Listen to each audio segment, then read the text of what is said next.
Здравствуйте! Сегодня я хотел бы продемонстрировать, как делать замеры показателей кислорода в крови, то есть сатурации, а также как отправлять анализы кашля в обработку. Как всегда, начнем мы с авторизации в приложении. Далее нам необходимо перейти в раздел «Здоровье 2.0», в модуль «Устройства» и подключить ваш браслет. Для этого находим наш браслет, нажимаем на кнопку «Подключить», вводим пароль, нажимаем кнопку «Подключиться». Тем самым подключаемся к нашему браслету, у нас проходит синхронизация, и мы можем делать наши замеры. Первым сделаем замер показателя кислорода в крови. Для этого переходим в модуль показания. Здесь отображаются все наши модули, которые мы можем отслеживать, то есть те показатели, которые мы можем отслеживать, в том числе и модуль SPO2, то есть сатурация. Для того, чтобы сделать замер, нам необходимо нажать на кнопку «Быстрые замеры», то есть плюсик, и нажать на кнопку с иконкой в виде капли крови. Нажимаем, переходим в «Быстрый замер». Здесь для того, чтобы сделать замер, необходимо нажать на кнопку «Play», что мы и делаем.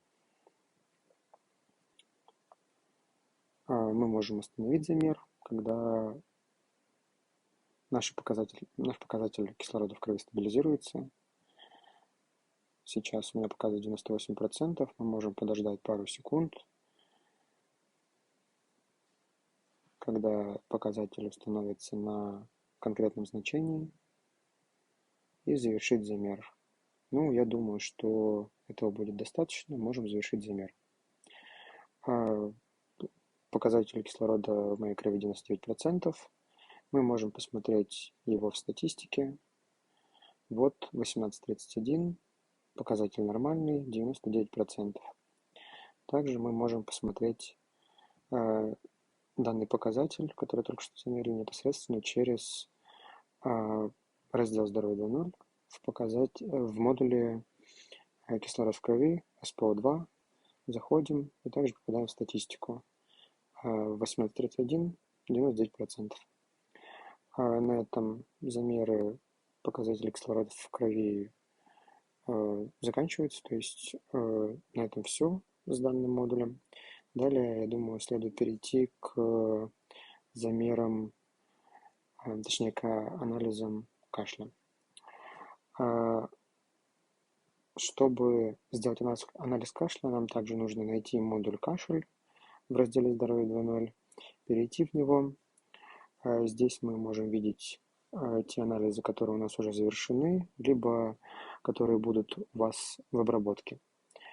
Чтобы посмотреть более подробно тот или иной анализ, который у вас уже завершен, вы можете нажать на любой из них на кнопку «Подробно», и здесь у вас уже будет отражаться та информация, которая вам необходима, то есть дата загрузки, диагноз, вероятность диагноза и так далее. В том числе можно будет прослушать запись кашля. Выйдем отсюда и сделаем новый замер. Здесь мы делаем новый замер с помощью кнопки плюса. Здесь мы вводим пол, возраст, отвечаем на вопрос, если есть пагубная привычка в виде курения, и продолжительность дней, в течение которых наблюдается кашель. У меня уже все введено, я могу записать аудио.